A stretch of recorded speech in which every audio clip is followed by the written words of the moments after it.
వధువుగానే మారిపోవే.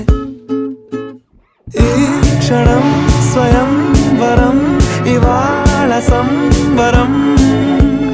ఈ క్షణం స్వయం వరం, ఇవాళ సంబరం. వీడుకోలు లేని తోడు అంది స్వాగతం.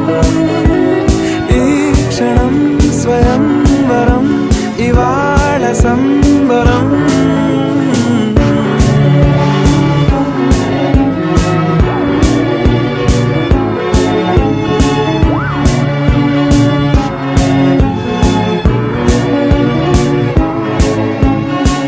ఇవాళ నింగిలోని తారా తళుక్కు మంది ఎదురుగారా, వయస్సు తీరికుండదారా.